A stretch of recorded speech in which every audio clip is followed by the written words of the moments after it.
मी अजिबात काही उद्योग करत नाही आहे, सेल्फी उगीचच नाही, मी मध्यभागात उभा आहे। रोमांचकारी रेल्वे या उषा तांब्यांच्या पुस्तकावरचा अचानक बायकोच्या सजेशनमुळे ठरलेला हा एपिसोड। अरे आणि हे मागे चित्र किती सुंदर दिसतंय। चेन्नई रेल्वे म्युझियम असे जे लिहिलं आहे, सहज दाखवतो। मला इथलं एक वैशिष्ट्य सांगायला आवडेल। आम्ही त्रिवेंद्रमपासून बसलो आहे। रेल्वे स्टेशन अतिशय स्वच्छ होतं आणि असं हे सुंदर चित्र रेल्वेत आहे, फार मस्त वाटतंय। बोलूया पुस्तकावर।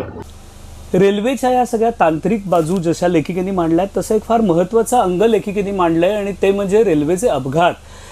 कारण तेही शेवटी होतात आणि अनेक अपघातांचं त्यात वर्णन आहे। पण हे अपघात मुळात होऊ नये यासाठी रेल्वे यंत्रणा कशी कार्यरत असते आणि मग रेल्वेचे सिग्नल, हे अख्खं एक प्रकरण आहे। पण मला खूप इंटरेस्टिंग वाटलं, कारण आपल्याला नॉर्मल सिग्नल रस्त्यावरचे माहिती असतात, पण जे रेल्वेचे असे मोठे हात वर जाताना सारखे